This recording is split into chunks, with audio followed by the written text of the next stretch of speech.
Special episode alert of Per My Last Email. We have a celebrity guest on the podcast joining us. That's Dr. Laurie Santos. You might know her from, having the most popular course of all time at Yale called Psychology and the Good Life. She is one of the foremost experts on happiness at work. And so we found out how to be pretty jolly in the workplace. I really loved this conversation. Yes. We talked about so much, from who's happier, millennials or Gen Zs in the workplace, to what the G.I. Joe fallacy is and what it means about work.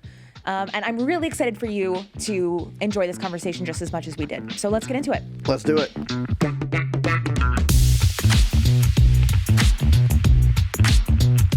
Today, we're joined by Dr. Laurie Santos, an American cognitive scientist, a professor at Yale University, a TED speaker, and everyone has a podcast now, but she has a particularly good podcast that she's a host of, The Happiness Lab. I could go on and on. You're very well decorated and well deserved for those recognitions. But Laurie, thank you so much for joining Per My Last Email. We're really excited to have you. Thanks so much for having me on the show. Yes, and one thing I didn't include in this intro is to know, small feat here, you also have Yale's most popular course of all time, which seems very chill, super easy to do. Yes. Great. A walk in the park, Psychology and the Good Life, which explores happiness. And I think that is probably speaking to something that's in the zeitgeist, which people are more worried about happiness now than it feels like they've ever been. And we just did an episode on this. People feel more anxious than they have in recent memory. And so before we get into maybe more specific questions, I want to start very broad, which is, when we're thinking about happiness, how much does your work and how you feel about your work play into the happiness equation? Well, I think work plays into the happiness equation in a really big way, like for a couple of reasons. One is just like the sheer amount of time that we spend at work. Like a third of our hours, hopefully-ish, are sleeping. A third of them are at work. And then there's like just another third to do other stuff. I think for some of us, it's like, a third are sleeping. Maybe you're getting more towards half of our waking hours I are was at like work, maybe right? 2/3. Right?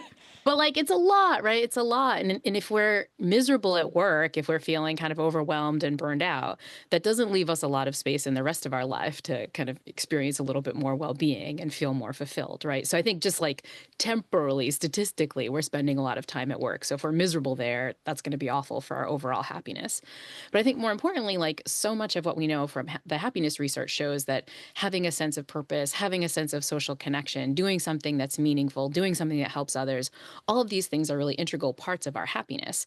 And for many of us, the best way that we can achieve that potentially is through our work, right? And so finding work that's meaningful, finding work that allows you to use your strengths, like that can be a big kind of significant booster of our happiness too. And so I think we often think of like, happiness as being about the leisure time and the fun time and hanging out with our loved ones after work. But in practice, so many of our waking hours are there, and there's so many opportunities for boosting our happiness through work that I really think we need to start thinking about work and well-being even more.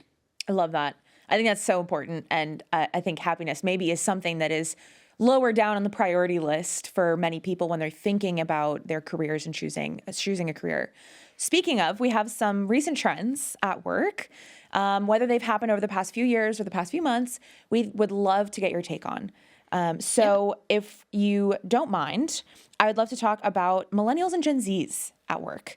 So I think my take as a millennial is that our approach to work, especially at the beginning of our career, was that we need to align with our passions. We need to be passionate about our work.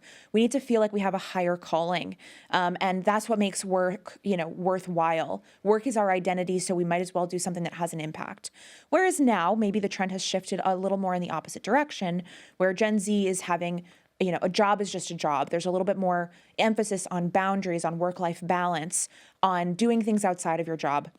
So first, which is better? I feel like both extremes probably aren't great, but is purpose better or boundaries?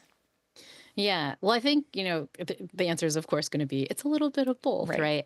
I mean, I think what the purpose-driven movement, maybe of like 10, 20 years ago might have been getting wrong is that like, for lots of jobs, that's just like not going to be the spot where you get a lot of purpose, right? Like some people are just like doing things that it's like really hard for them to kind of find meaning in, right? And I think for those folks, kind of having a life outside of work, having hobbies, having other meaningful things you do, having other spots you create connection, that's going to be important. So I think the kind of purpose-driven mode, when it really was the kind of perfectionist version of like a Right. purpose-driven mode, it can kind of like mess us up, right? Because no job is going to be like, like purely purpose-driven all the time, right?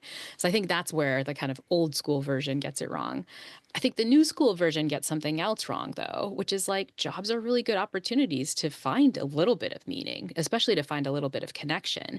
And I feel like the full disconnection from jobs that I see sometimes in the like Gen Z zeitgeist right now, like it's actually leading us astray from like opportunities to be happy at work, right? Like you're going to be there for many hours a day. If you're saying, well, I'm not going to get any social connection at work, I'm just like never going to make friends at work, or I'm just going to like, clock in and clock out and get out of there with as little kind of energy put into it as possible.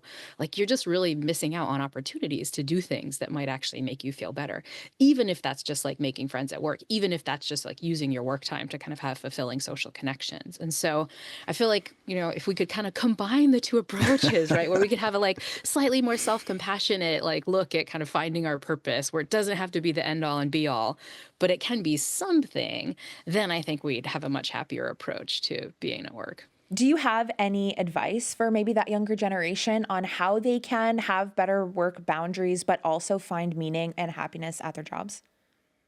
Yeah, well, I think two strategies. One is really to think about making more social connections at work. I hear from so many of my recent grad Yale students that, like, I didn't go to work to make friends, or even worries that, like, having social connections at work could lead to things like exploitation, right? If you're friends with the other people on your job, maybe it's harder to set those boundaries of when you need to go home or when you need to kind of stay off a project. But I think that ignores the idea that, like, we can actually have close connections and even be vulnerable with people without kind of impeding those potential boundaries. There's also so much evidence that seeing your job as a calling, kind of experiencing your work hours not as a chore, but something you love, mostly comes from having a sense of belonging at work. And there's evidence that kind of having a sense of belonging at work often comes from having social connections at work. There's this one recent big Indeed study in collaboration with the University of Oxford where they got all these data on Indeed.com, like 15 million data points about what makes people happy at work. And one of the biggest ones is your yes or no answer to the question, do you have a best friend at work? And people who say they have a best friend at work wind up saying that they're way happier with their job. That effect is much bigger than how much you're paid at your job, whether your job you say have a decent work-life balance, whether you have a good manager. Like just having social connection on the job matters, and I think more than we expect. And so I think that's thing number one is like, even if you're kind of clocking in and clocking out, find somebody that you can connect with, get a little bit of joy from the social people that you experience like at work. That'll help you out a lot. I think another thing is a way to find kind of purpose light, or at least a way that you can at least exercise your values at work, even though you're setting up some boundaries.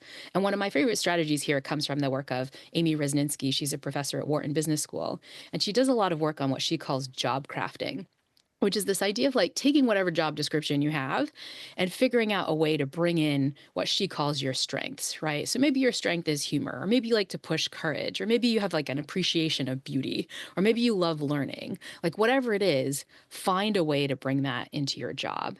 And that can also sound like a little maybe perfectionist and lofty when you first hear it. But the reason I love Amy's work so much is she studies job crafting in hospital janitorial staff workers, right? These are not folks that you think have a lot of creative input into like what their job description is. But even there, she finds that janitorial staff workers who bring in a little bit of their own strengths, no matter what it is, if it's humor or love of learning or whatever, they wind up not only happier at work, but interestingly, they wind up performing better at work, right? They're the ones that are getting like raises and kind of move ups in their salary in part because they're doing their actual job description better. And so I think those are things for like the Gen Z folks to think about. Like, I know that it can be scary to kind of make these connections at work, but the research shows you'll be much happier. And I know it can kind of feel like, I'm trying to hold that at arm's length so I can focus on other things. But if you can exercise some of your strengths at work, then it's just less time outside of work that you need to find room to sort of fit those strengths in. I love those strategies, particularly the work bestie, because you're seeing mine right here. It's Kaila. Yeah. We're, I'm so flattered. So, Laurie, I want to put you on the hot seat for another trend here, which is remote versus in office. So obviously that is a trend that's accelerated exponentially since COVID. we probably would not be doing this interview virtually as we are now if COVID didn't make the technology possible and get people very comfortable doing this.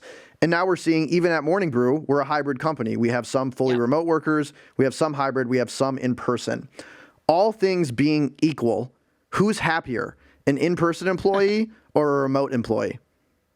Well, I mean, you're going to hate my answers to all these because I'm going to be like, it kind of depends, right? There are pluses and minuses to both. Like, so let's get to the kind of obvious pluses and minuses of like working remotely, right? A big one is commute. Like, if you look at the happiness literature, one of the things that makes people the most unhappy is having a long commute. Yeah. It's better if you can do it with a friend. So, like, A+ for carpooling, like if Yes. you can hang with other folks. But like overall, a commute is just like a hit on your happiness. So, not great, right?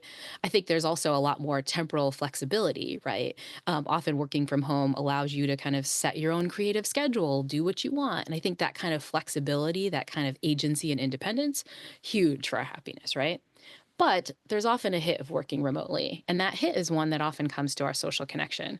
We were just talking about the importance of like a work bestie, right? It's harder to kind of create that bestie situation if you've started work from working from home. I know this is a Yep. situation that lots of Gen Z folks are in, is like they can't even imagine what it would feel like to have a work bestie because they've never formed that relationship because they've never been at work, right? I think it's also hard to kind of get the kind of slight, like subtle mentorship kinds of situations that come up with hanging out with folks at work and so on.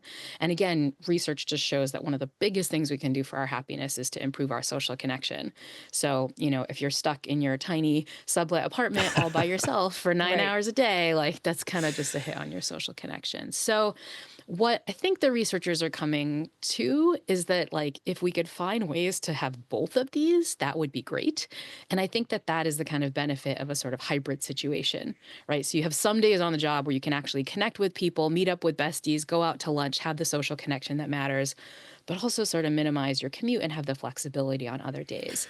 And studies are now coming out showing that this kind of hybrid situation, especially if employees get the agency to pick how the hybrid situation works, that seems to wind up making people happiest on the job. It's a very nuanced answer, but also really, really interesting. And I agree. I think the call out particularly about starting remote, like starting a new job, that feels very difficult. I know I started remote at Morning Brew, and it was such a blessing then to move to New York and actually get to meet my coworkers and colleagues in person. Like, that did numbers positive for my mental health. So that was amazing. I want to talk about one more trend before we move kind of to the next bucket of questions, which is office perks. So I think now more than ever, employers are, I would say, genuinely more interested in employee well-being and mental health because they've seen the literature that an employee that feels good is going to be more productive and drive value for the organization. And so they've now offered up a slew of resources to try to achieve that, to try to help employees feel better, be more happy at work. And I'm curious, like, to me, some of them might be working and some just aren't working at all. So if we brought you into Morning Brew Inc. and we're like, Laurie, you need to advise us, what office perks actually move the needle for employees? What would you recommend? Yeah, well, I think it's not the stuff that people tend to, think about, right? I don't know if it's the ping The pong free coffee tables or doesn't solve problems. the golf simulator. I mean, I think, overall, I think that the part of this trend that works is if you can get your employees more socially connected, then that's actually going to make people happier at work. We were just talking about the importance of social connection. Some of the perks kind of do that. As silly as it is, like the ping pong table, the spot where everybody can get free snacks and coffee, right? It's often not about the free snacks. It's about the fact that you're drawing people together, right? So I think creative, cheap ways to draw people together, those things work wonders. I think the other thing that we need to do, though, is to build in the like structural things people need to just have a reasonable work-life balance. And so I think, the money that we throw into like the kind of weird, golf simulator type perks, if we could put that into getting employees to like take their vacation days when they have them, give them flexible time off and leave, especially for parents, right? Those are the kind of things that matter more. And so I think we can sometimes get off in terms of what these perks are. Like the money might be better spent on kind of really building up office culture and office social connection, but then also giving people a lot more flexibility and opportunities for rest when they need it. I love it. Morning Brew. You heard Dr. Laurie Santos. Happy hours and vacation. That's what we need here. You could buy my flight. That would be great. Yeah. And we'll be right back after this. Okay, back to the show. Should we move on to the next kind of bucket? Let's of do it. Questions. So, you have in your many years of speaking publicly brought up a few psychological concepts that we found very interesting, and we would like to talk a little bit about how those can be applied to increasing your happiness at work. The first one is time affluence. So this is being rich not in money, but in time. That feeling that you have time and you have maybe leisure. Correct me if I'm wrong. But No, that's perfect. Yeah. how can professionals reframe their relationship with time, especially when there's this maybe hustle culture, grind set, you're evaluated on FaceTime, not necessarily on outcomes. How can we reframe our relationship with time in that way? Yeah. I mean, I think one of the big ways to reframe our relationship with time is just to recognize that it matters, right? The research from folks like Ashley Willens at Harvard Business School show that a time affluence, kind of feeling wealthy in time, actually matters more than money. And if you self-report the opposite of time affluence, which is what she calls time famine, where you literally feel like you're starving for time, that's as big a hit on your well-being as if you're unemployed.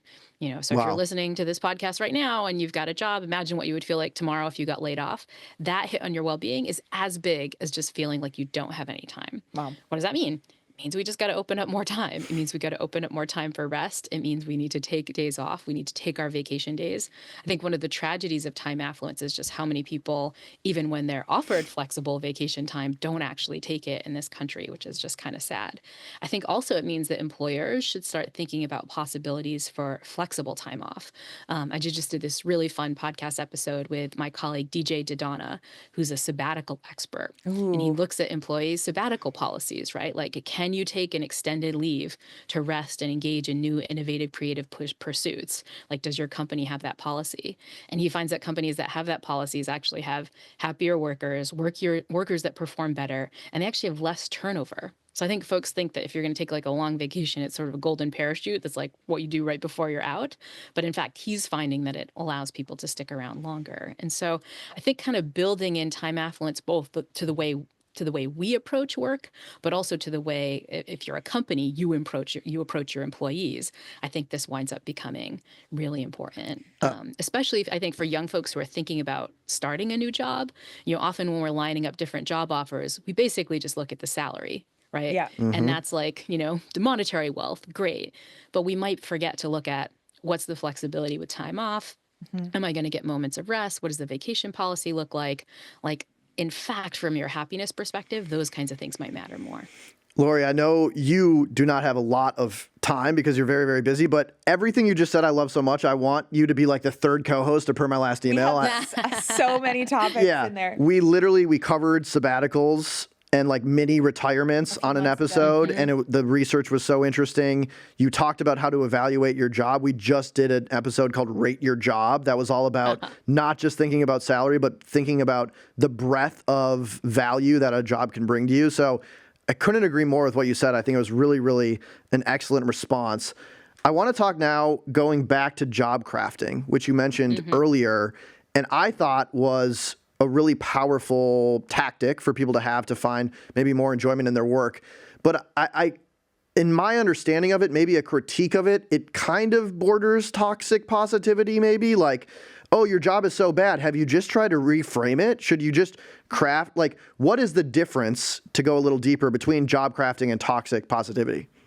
Yeah. Well, I think toxic positivity is bad, right? We want to honor, like, if people are experiencing negative emotions at work, right? If you're feeling burnout, if you're feeling frustrated, if you're feeling sense of unfairness, if you're feeling overwork, those are legitimate things that we need to fix, right? Either as individuals or as part of our workplace culture. So job crafting, I think it's important to say, is not about toxic positivity, right? It's like, if you're in a kind of bad job situation, you should get out of it.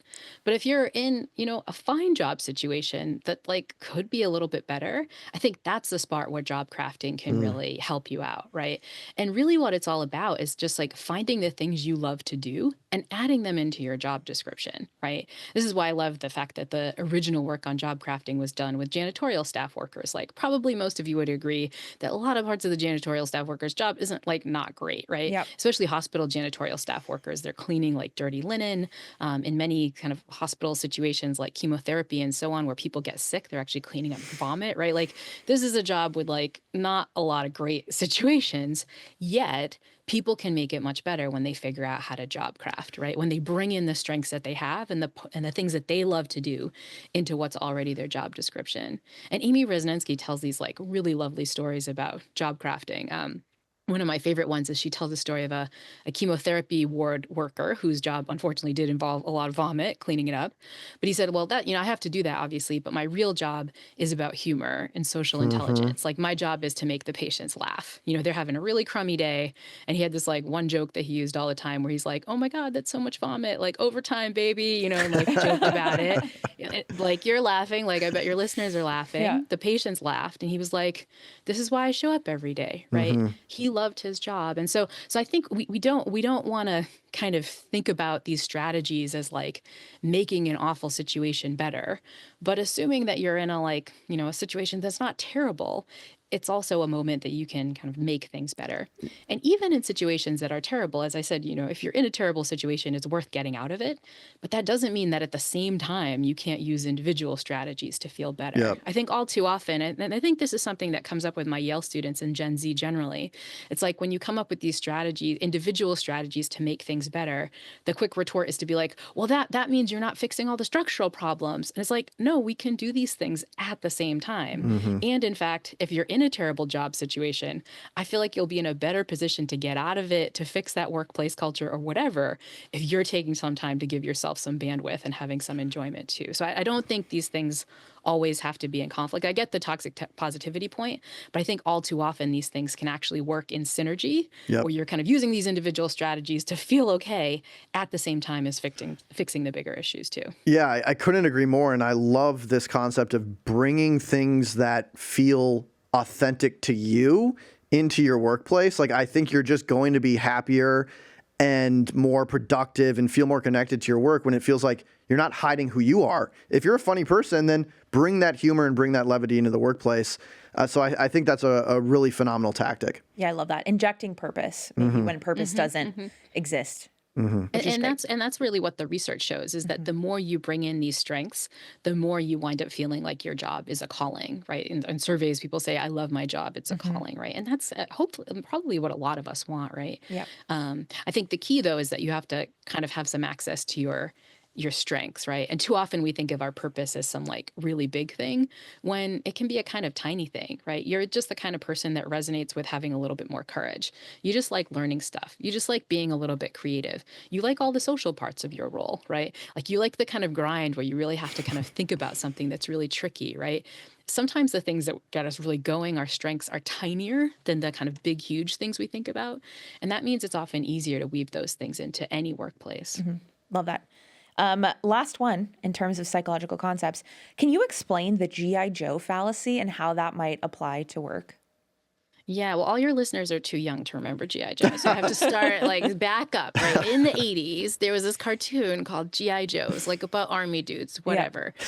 But what people remember about the cartoon and what still lives on YouTube is at the end of the cartoon, they had this public service announcement where kids in the 80s would learn stuff like, don't cross the street without looking both ways, or don't talk to strangers, or whatever it was.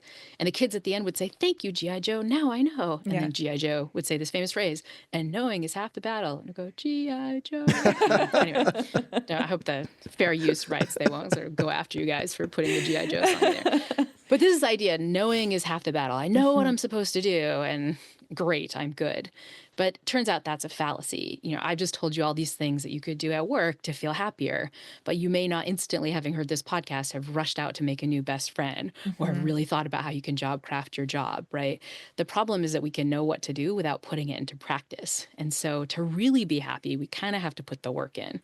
Like it really takes actual change, not just kind of thinking about what would feel good. I think the logical follow-up to that, which one, the fact that knowing isn't enough, that's bad news for our podcast, because we give a lot of tactics, but that isn't going to solve everything. But I think the logical next question is, how do you develop agency then to actually do things? So, you're listening to this podcast, you hear Dr. Laurie Santos say you need to make friends at work. Now you know that, but that isn't enough. Like, are there tips to be more agentic and actually do this stuff?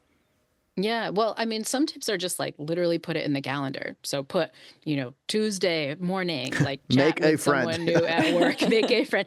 No, and I think, make a friend is big, but like walk by someone's office and chat with them, Hmm. right?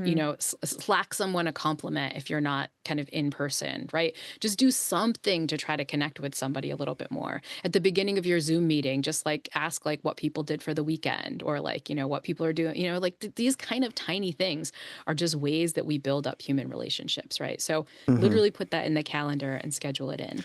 Hmm. I think it's also the kind of thing that you can check on if it went well, right? So there's building it into the calendar, but then there's also having some sort of accountability afterwards, right? Relook back at your week and don't just ask like, how many things did I tick off on my to-do list? Are you kind of moving towards the practices that might help you experience more well-being at work, right? It's not Hmm. just kind of ticking off the have to stuff. It's kind of also ticking off the want to stuff. Yeah, I love that perspective, and it kind of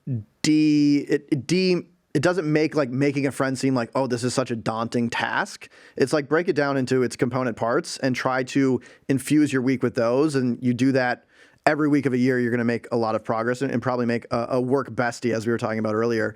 I want to move to maybe a more personal note and something that I know you have a lot of content around, which is parents at work. And I am a brand new parent. My daughter is coming up on 9 weeks old. And so I am in Congratulations. thank Yeah. you. I am in the thick of not sleeping or sleeping in 3-hour chunks. And like, quite honestly, really trying to reevaluate or reaffirm like my relationship with work. Now that I almost have this brand new element in my life that I didn't have that like demands a certain level of attention and love, and trying to balance all of the other things I was previously doing has been challenging. I think it's a fun exercise, but it's definitely challenging. So for new parents or parents in the workplace broadly, any specific advice, things they ought to be thinking about, and not asking for a friend, asking for me personally? Yeah. Asking just for you, like literally advice for you. Yeah. I mean, I think one thing to start with is just to like acknowledge the difficulties of this, right? The Surgeon General, the former Surgeon General Vivek Murthy, had a recent report called "Parents Under Stress," where he basically issued a public health advisory about how stressed parents were. And one of the things he talked about in the report is the fact that parents today are spending more time at work, but they're also spending more time on childcare, not just time with their kids, but like literally what you call childcare, like making the lunches, kind of feeding your kids, and so on. And that means that like parents are being squeezed on both ends, right? Hmm. And I think we just need to acknowledge some of those like, not great structural realities. It is very hard for working parents right now.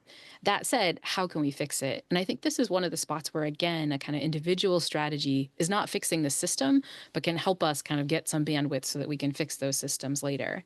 And my favorite go-to is just what researchers call a self-talk strategy, which is like sometimes the pinch comes from the way we talk to ourselves.